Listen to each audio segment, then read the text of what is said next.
साथियों नमस्कार। आज मैं आप लोगों के सामने एक बहुत ही छोटा लेकिन बड़ा ही महत्वपूर्ण टॉपिक लेके आया हूं, राष्ट्रीय प्रतीक। ये एक बहुत ही सामान्य सा टॉपिक है, लेकिन इससे जुड़ी जो जानकारियां हैं वो काफ़ी आगे तक बड़े बड़े कॉम्पिटिटिव एग्जाम्स में भी इससे संबंधित जानकारियाँ पूछी जाती हैं, इससे रिलेटेड क्वेश्चंस आते हैं और मैं आपको एकदम बेसिक से लेके थोड़ा सा एडवांस तक बताने की कोशिश करूँगा इसमें। तो आइए शुरू करते हैं। हम सभी को इन सभी के बारे में ज़रूर पता है पहले से, लेकिन इससे जुड़े कुछ तथ्य ऐसे भी हैं जैसे कब लागू हुआ, इसके बारे में हम लोग को जानकारी नहीं होती है। हम लोग उसको एक क्विक रिवीजन कर लेंगे। आइए शुरू करते हैं। टॉपिक का नाम है राष्ट्रीय प्रतीक। सबसे पहला हमने यहाँ पर देखा कि राष्ट्रीय ध्वज यानी हमारे देश का जो ध्वज है, जो झंडा है, हम सभी को पता है तिरंगा है, लेकिन ये तिरंगे के बारे में थोड़ी जानकारी, कब लागू किया गया, ये हम लोग अभी जान लेंगे। तो इससे संबंधित जो जानकारी है वो है 1947 को हमारे देश में तिरंगे को स्वीकारा गया था, ठीक है। और ये आप जानते हैं कि 3 रंग का है। सबसे ऊपर केसरिया रंग है, बीच में सफ़ेद है और सबसे नीचे हरा रंग है। सफ़ेद वाली पट्टी पे एक नीले कलर का चक्र है जो 24 तीलियों के साथ है। तो अब ये 24 तीलियों का क्या मतलब है? 24 तीलियों का अर्थ ये हुआ कि ये 24 घंटे जो होते हैं दिन के, उनको दर्शाता है। और ये 3 संबंधित 2 के रेशियो में इसकी लंबाई होती है। कोई भी जो ध्वज होगा उसकी जो लंबाई होगी वो 3 होगी और जो उसकी चौड़ाई होगी वो 2 होगी, ठीक है। 3 संबंधित 2 के रेशियो में इसकी लंबाई चौड़ाई होती है। बहुत ज़्यादा हम लोग बात नहीं करेंगे हर टॉपिक पे, क्योंकि फिर बहुत बड़ा वीडियो हो जाएगा। दूसरा देखते हैं राष्ट्रीय चिन्ह। हमारे देश का जो राष्ट्रीय चिन्ह है वो 26 जनवरी 1950 को लिया गया था, जिसपे 4 शेर आप देखते हैं, 3 शेर दिखाई देते हैं, एक शेर पीछे की तरफ है वो दिखाई नहीं देता है, 4 शेर हैं। उसके जस्ट नीचे एक कोट लिखी हुई है, एक लाइन लिखा हुआ है, सत्यमेव जयते। इसका अर्थ ये हुआ कि सत्य की सदा ही विजय होती है, और ये मुंडकोपनिषद से लिया गया है। ये क्लियर है? हमने आपको 2 बातें बताई बस, लेकिन उससे जुड़ी जानकारी हमने कई सारे आपके साथ शेयर करी और इससे कई सारे तथ्य निकल के सामने आए। तिरंगे को लेकर हमारी जानकारी पूरी है। 26 जनवरी 1950 को हमने आपको बताया कि अशोक के सिंह की अनुकृति राष्ट्रीय चिन्ह के तौर पे ली गई थी।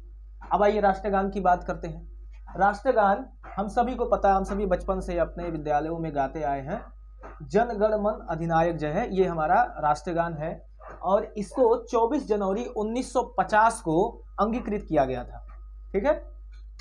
इसके लेखक कौन है ये आपको पता ही है, श्री रविंद्रनाथ टैगोर जी, ठीक है। तो इससे जुड़ी जानकारी आपको पता ही है। ये 52 सेकंड में हम लोग इसको गाते हैं। थोड़ा और आगे बढ़ते हैं। इसी के जैसे राष्ट्रगीत भी है हमारा, जनगण मन जो राष्ट्रगान है, और राष्ट्रगीत जो वंदे मातरम है, इसको कौन लिखा था? बंकिम चंद्र चटर्जी जी ने, और ये 24 जनवरी 1950 को लागू किया गया था। आगे बढ़ते हैं हम लोग। तो राष्ट्रीय पशु बाघ, हम सभी को पता है, ये बंगाल में पाए जाने वाले बाघ को हम लोगों ने इनकी संरक्षण और इनकी वीरता के लिए इनको स्वीकारा हुआ है। आगे बढ़ते हैं। तो राष्ट्रीय पक्षी मोर, हमारे देश का राष्ट्रीय पक्षी कौन सा है? तो ये मोर है। राष्ट्रीय पुष्प कमल है, लोटस है। हम सभी जानते हैं कि कमल जो है वो कीचड़ में रहते हुए भी अपनी सुंदरता को बिखेरता है। इसी विशेषता की वजह से संभवतः इसको राष्ट्रीय पुष्प के तौर पे स्वीकार किया गया है। और थोड़ा सा हम लोग आगे बढ़ेंगे तो और भी हमारे कई सारे राष्ट्रीय प्रतीक हैं, जैसे राष्ट्रीय फल है आम। आम हमारे देश में हर जगह पाया जाता है। इसकी उपलब्धता और इसके पौष्टिक गुणों के आधार पर संभवतः इसको हम लोगों ने राष्ट्रीय फल का दर्जा दिया हुआ है। और आगे बढ़िए। राष्ट्रीय वृक्ष बरगद है, हम सभी को पता है पहले से। राष्ट्रीय कैलेंडर शक संवत है, ये भारत सरकार द्वारा 1957 में स्वीकार किया गया था। तो राजा थे, इनका नाम कनिष्क था, जो 78 ईस्वी में इसकी शुरुआत किए थे। तो भारत का जो आधिकारिक कैलेंडर है वो शक संवत है। थोड़ा और आगे बढ़ते हैं हम लोग। राष्ट्रीय विरासत पशु हाथी। हाथी जो है ये स्थल पे पाए जाने वाला सबसे बड़ा जानवर होता है, और इसको भारत का राष्ट्रीय धरोहर पशु या विरासत पशु इसको स्वीकार किया गया है, इसको बनाया गया है। और 12 अगस्त को विश्व हाथी दिवस मनाया जाता है, ठीक है। ये हमारे लिए एक और प्रश्न तैयार होता है। थोड़ा और आगे बढ़ते हैं हम लोग। तो राष्ट्रीय जलीय जीव देखिए डॉल्फिन, इसको गंगा की गाय का नाम भी दिया जाता है।